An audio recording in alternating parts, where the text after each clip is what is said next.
Okay, so I'm going to be using just a couple of layers from the Natural Earth project. They're like the countries with the country borders, and then another layer with the populated places. So those are the ones that I'm going to use by, for the examples, and I'm going to do some stuff on the main canvas here on the main project, and then I'm going to do some stuff on the layouts to actually use those layers actually to create a layout, to create a map. Right, so I start with these two layers. First thing I'm going to do is just change this color a little bit, so I get a simple rendering, just a little bit nicer.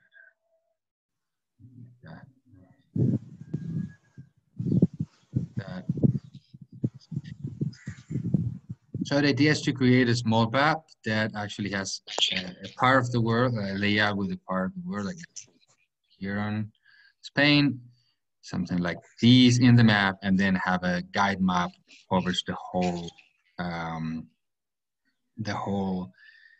world, and which highlights where Spain is, so you can locate that. So a sort of location map, but just using the same layer, right? The same layer with the country borders in two different styles, right? So what I'm going to do first is go to the layout manager. I'm going to show you how to create a layout. This is something that we saw the other day, but since the recording didn't work and there was not a lot of people here, I'm going to do that again. To explain a little bit how layouts are created, what are the main elements of the layouts, and how to compose a map layout. And then I will come back here to the main window to actually do some configuration that needs to be done in here before actually moving to the layout, right? So all the layouts, the things that you must know is the layouts are linked to a project, right? So the layouts do not exist outside of a project. The project contains the layers. It contains the styles of the layers, the actual zoom level, things like that. And then some layouts. So they are linked to the project and they are saved in the project. They are not saved outside. So the first thing we can do is actually save the project. That would be a good thing to do. I can save it in my desktop here. Yes, I have another one. I override that called tests. This is a test project. And now I have my project, which has two layers, but no layouts at the moment. So I can go here and there are no layouts. You see, it's under the project menu because, as I said, layouts belong to project and they are always with the project. So what I have to do is to create a new layout, and I can go to Layout Manager, which is the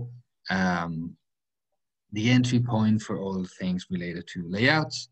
That is creating one, opening one, doing whatever I need to do. The most usual way to create a layout is to create an empty one. So that means a blank page that then I can start filling with my elements that include a map, a legend, a scale, some text, or whatever, right? This is the first thing that I'm going to do, and I'm going to create just, an empty layout that I can call test layout. I can create, of course, as many layouts as I need. I'm just going to create one, and in this case, I'm going to then fill it with some information and data, etc. So you see this opens a new window. In this window, what I can do is add those elements, configure the page, which is blank, and then I can start configuring the elements. So what I'm going to do is to add the simplest of all the elements, which is a text label, just like a title. By doing that, I'm going to show you how to work with all the different types of elements, so the things that are common. And then a little bit later, what I'm going to do is to actually add a map, which is the most complex one, the most important thing in the layout, having a map. And it requires more configuration. And then I'm going to spend some time showing you how to configure that and how to do things outside of the map, outside of the layout window in the main QGIS window to actually configure the map, right? So let's start by adding this text element. So what I have to do is to actually click on any of the elements here. All the elements here are the different things that I can add. And then I have some tools in the upper part, right? But from here, it's all the different elements that I can add. And I'm going to use the add label, right? Add a text box with some text, right? I'm going to put a text element here on top because I want the title. And you see what I have to do is actually select the element and then drag, click and drag to define the box, the bounding box of that element, right?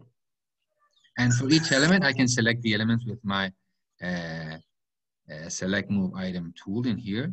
At the moment, I just have one, but if I have several of them, I can use this to select one or the other of the elements.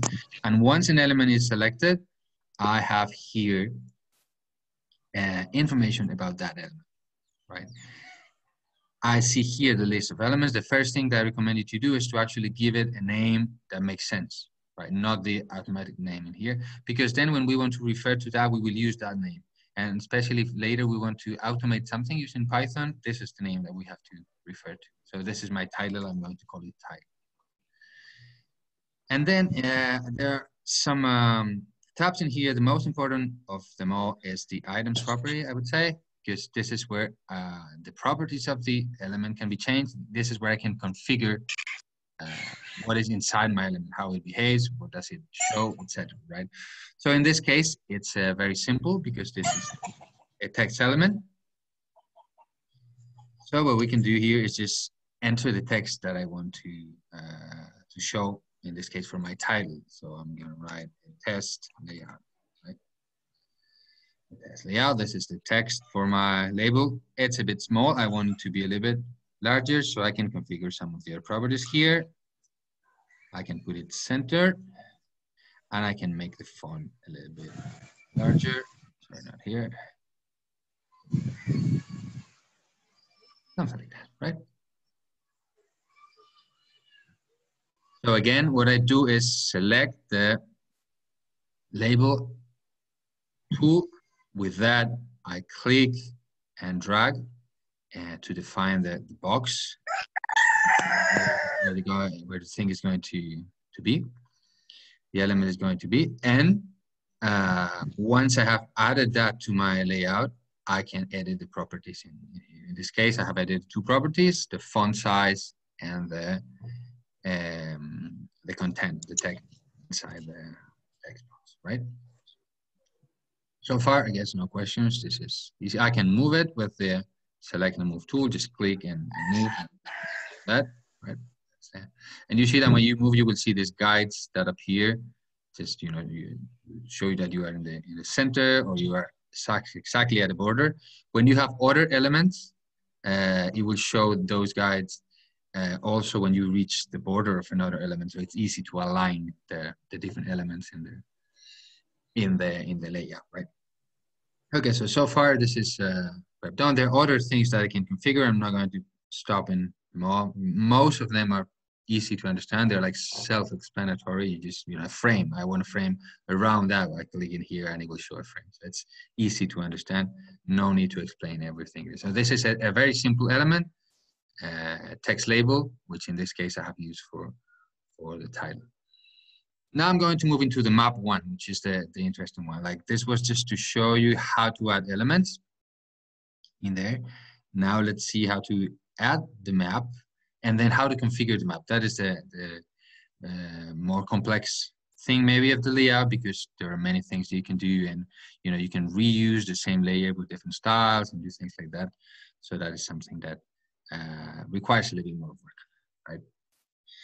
So again, I go here to search for the different elements I used before the add label tool. Now I'm going to use this one here called add map, right? And it's the same. I will just click in here and define a map, my main map in here. This covers something like that, right? And you see by default, when I add a map, the content of the map is exactly the same as the content that I have on my view in QGIS, right? That means that I haven't told the map element in there the zoom level or where I want to focus on in the map, the layers that I want to show. It just grabs whatever is in here. So if I move in here and and then I update this. You see, I have this selected, and I click on update the preview. Sorry, in here, this set map extent to match the extent. So it gets the extent from there and the layers, right? That's the default behavior. It might be okay if I want to just have it like that. I can do it like that, and then I move things in here to update it. But maybe I want something more complex, or I want, you know, some people to work on the project without that changing the layout. So if someone comes here and changes the zoom, I would like, or changes the styling or whatever, I would like to actually have the same view here always. So I can, you know, customize this a little bit by using the properties here, right? So let's see a little bit how I can do that. Let's start with, in this case, you see, apart from having the properties, having the different variables and parameters that I can use. I have some buttons here at the top, right? You see, I've already used one that set the extent to match the canvas extent. That means that if you have changed the zoom in the, as I did in the main QGIS window, then by clicking on this button, it's going to change the zoom in my element in here. I can also move it manually, and there's one way, which actually has two buttons, but it's one only thing, is clicking on this button that says interactively edit the map extent. But when you click in here, what it really does is activating this tool in here, which is called move item content. So I can have the tool here to move the map, and that moves the whole map in the layout, right? See, but if I click on this, what it moves is actually the view, the content of the map. So I can click in here, and then I can move it, right? At the same time, I can actually do some zooming in here. Right? I can zoom if I use the mouse wheel, right? You see that when I do that, the numbers in here change because I'm changing the scale. So you can numerically change that here, the scale, the rotation, other things. If you want to use the different projections, like your layers and your map has a projection that is here. In this case, is 4, 3, 2, 6.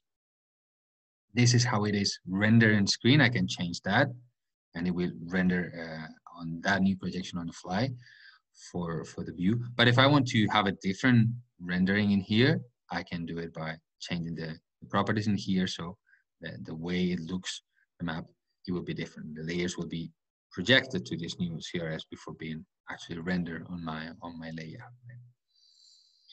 Okay, so what I'm going to do now is actually, we've seen how to add the map, how to more or less configure the zoom level, how to pan, how to select the extent. There are other buttons in here that you can use to match the scale. So that means the zoom level or the area that is focused. You can use them. They're more or less the same.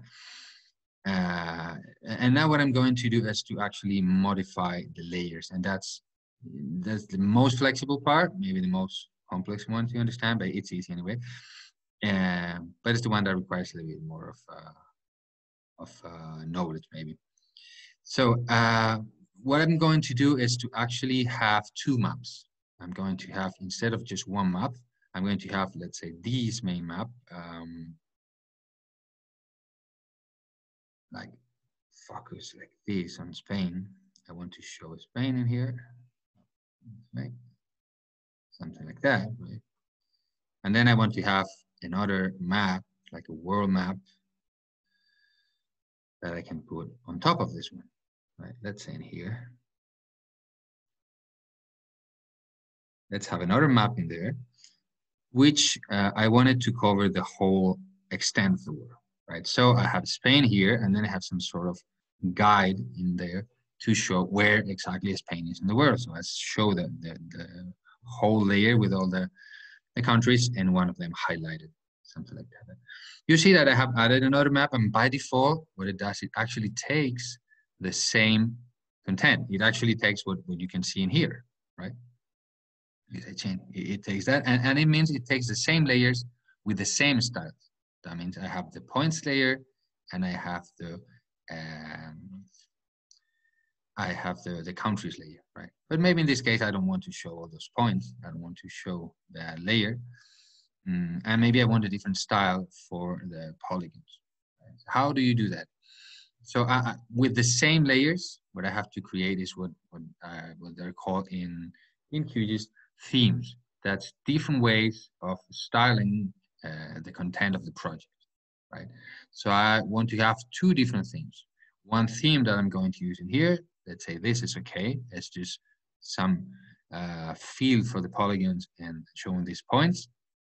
Of course, this is not very beautiful. You might do that better. It's just for an example, but let's imagine that this is a good style for this. But then in here, in this other map, I want a different style that just shows the polygons, shows Spain in one color, and shows the rest of the countries just with no color.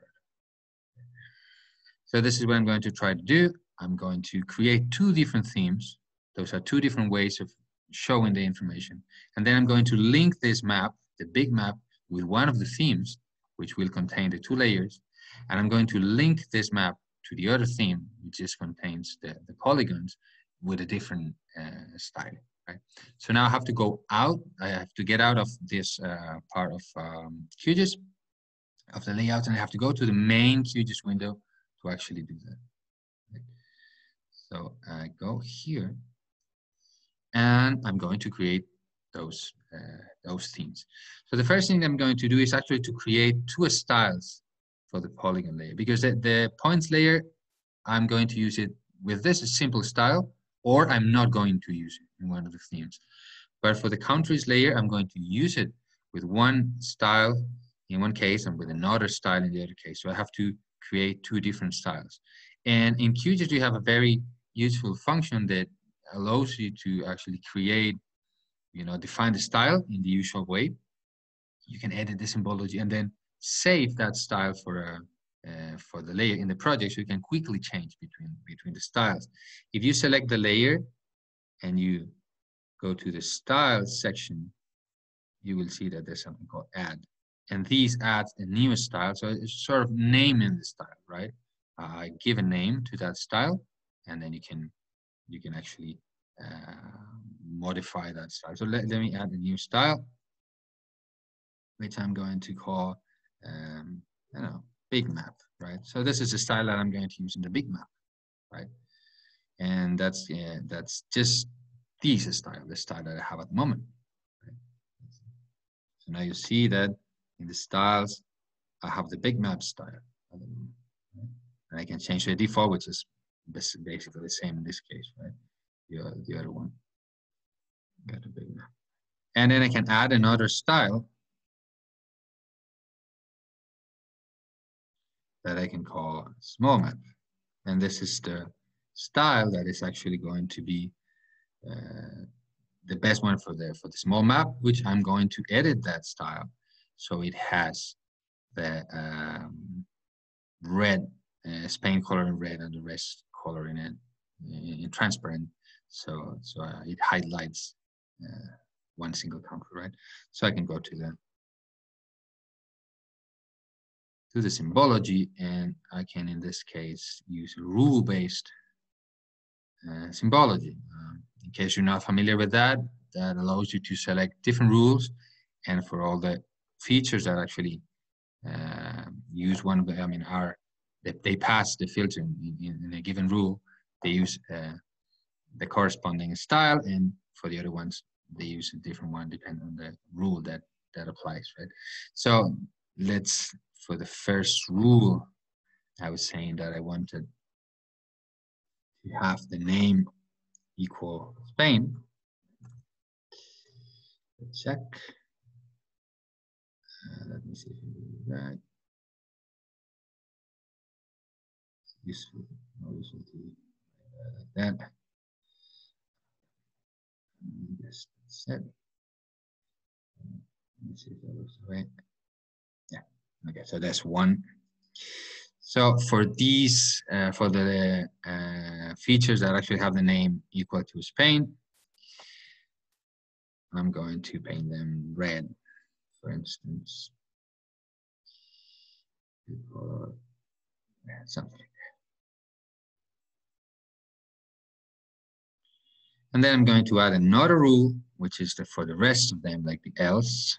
That means if it's not painted this way. And I'm going to actually remove the fill. So the fill style is going to be no brush. That means there's not going to be any fill. I'm just going to have the outline of the polygon.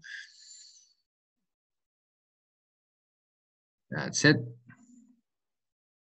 So it should be something, right? You see, that's one style.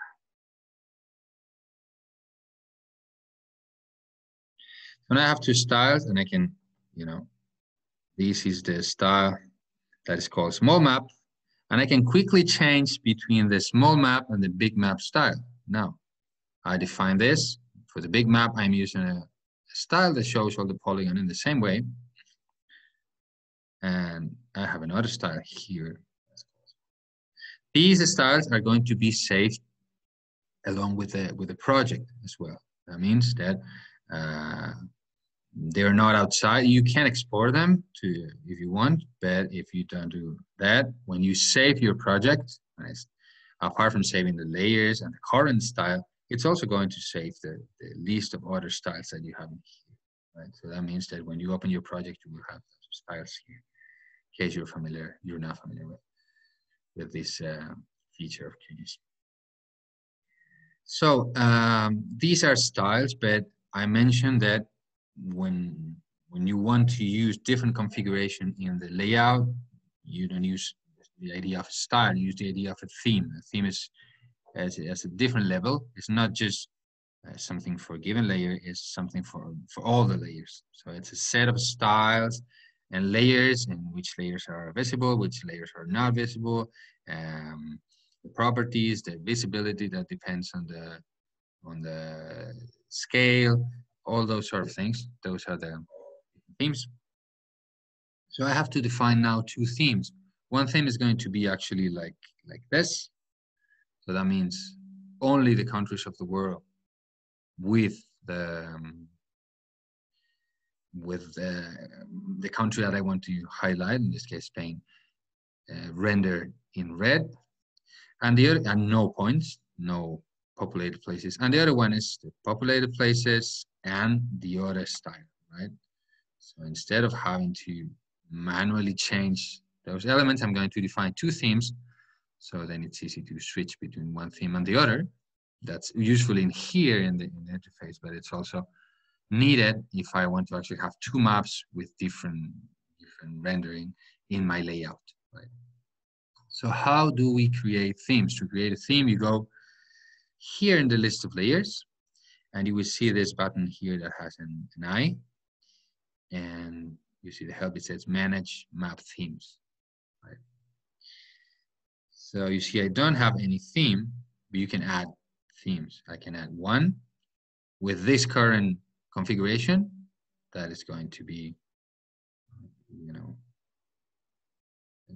this is for the big map, right? Let's call it big map.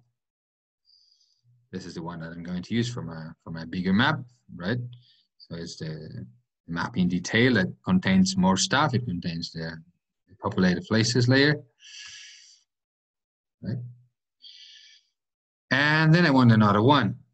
I want the one that actually shows,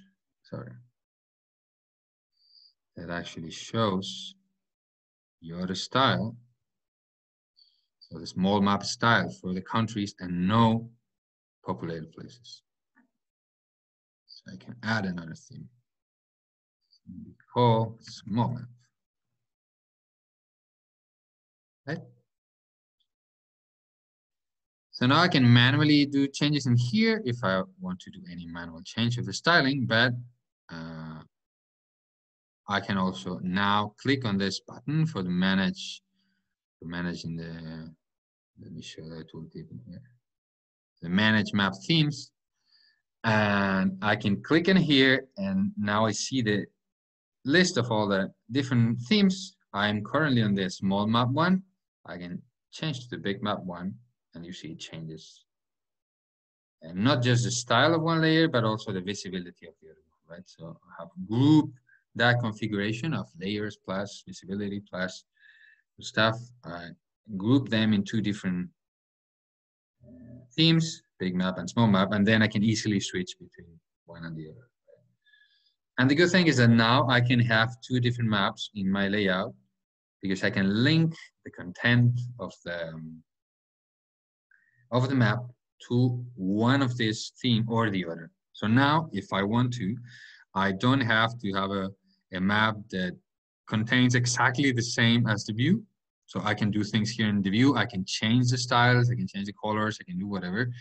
And then the map is going to stay as it is, right? So I go back here, and I can actually click on my first map here. And what I can do is go to the properties here, and I say follow the map theme you see in layers. By default, it contains all the layers as they are rendered on the main window. But I can say follow a map theme, and then it's not going to, pay attention to what is currently on the main dialog. Instead, what it's going to do is to configure the content of layer according to one theme. So I follow map theme, and I select which one I want to use. I want the big map one here. So this is my big map, right? So the big map style is the one that I define with the content, with the layer with the points and the layer with the countries. Okay? And I can do the same for the small one. I can follow the map theme, and I can follow the other map theme, not the current one. If I say none, I will follow the current one, just the small map. So that means that if I change there, it's always going to be the same. Let me put a frame on top of that, around that, so it's clear, right? So you see, I have my situation map in here. I can change the zoom in there with this tool. Remember, remind you how to move the item content, so I can, make this and click on this element. Select it first. Okay, move the content. Something like that, right? I can also go outside, select the tool to go to full extent, and then just get the extent from the canvas. Anyway, so you see what I've done. I have added two different elements, well, three different elements. I started with the simple text in here. Then I added a map, and then I added another map. And what I've managed to do is to actually have two different maps with two different configuration, even if I just have one single country's layer, right? But I have two different ways of rendering layer, two different zoom levels and extents in here. And then I actually have an extra layer with populated places. It's a points layer that only shows up in one of the maps, in this one, not in this moment, right? Okay. So you see that this map in here, I added it after after I added the big map, and it's actually on top. It is covering a part of that. I mean, it's a part I'm not interested in it, let's say, because I'm trying to focus on Spain, so that the land that is there is not, it doesn't belong to Spain, so it's okay to put this in here. But the elements, they cover each other, so there's a hierarchy of in this element. So if I put that later, it's going to be on top. So when I render this map, the big map, and I render the small map on top of that, is going to cover some part of that. If you want to change that, the order of things, you can select the different elements, and you can go in here and say raise, lower, bring to font, or send to back. Right? This is the normal thing. If you have ever used some vector drawing software, this is a typical element, a typical tool, right? You add polygons, lines, etc., and then you can, define the order in which they are rendered. So some of them are going to be covered by some others, and always, the last one to be rendered is the one that actually gets to be shown in the end, right? Okay, so if there are any questions, otherwise, let me change, like, call this the names also of the map and small map, right? So this is important. And then, as I say, if I click on save in here, it's not going to ask me to enter any file name because I'm not going to save that to a separate file. It just saves the project, right? And this is part of the project. The layout is part of the project. And now if I close here, I can always go back to this because I can go to project, layout, and now I have my test layout in here, and I just have to click to open. Okay. So let's try to create a legend now. I'm gonna see how we create that. So let's make some room for my legend. And you can imagine that it's going to be pretty similar. Done. Actually, let's put it in here. We have to select the legend tool, and just the same, I can actually, click and drag and I tell where to create my legend. Right? Place in this smaller.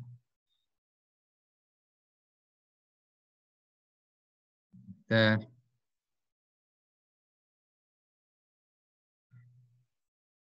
I can make this smart.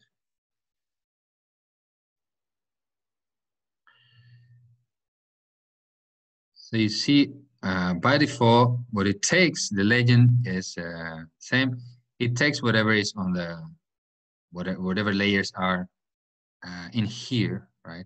But you can also link that to a map. It can be linked to the map. So if the content of the map changes, also it will change that. And you can actually manually edit the legend elements. So this is what I'm going to do. Actually, I'm going to link this to a big map, right? So it automatically, I don't know if you can see it clearly. Let me do some zoom maybe in here.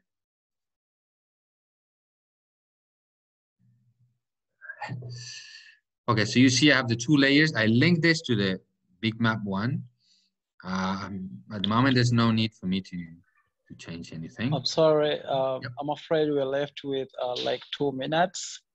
So. Oh, yes, sure. Okay, so should I stop and we get the recording from this and then we restart next day from where we are? Exactly. Okay, right. Okay, so then we stop sharing, and then when I close this, I will get the, okay, then let me stop the recording.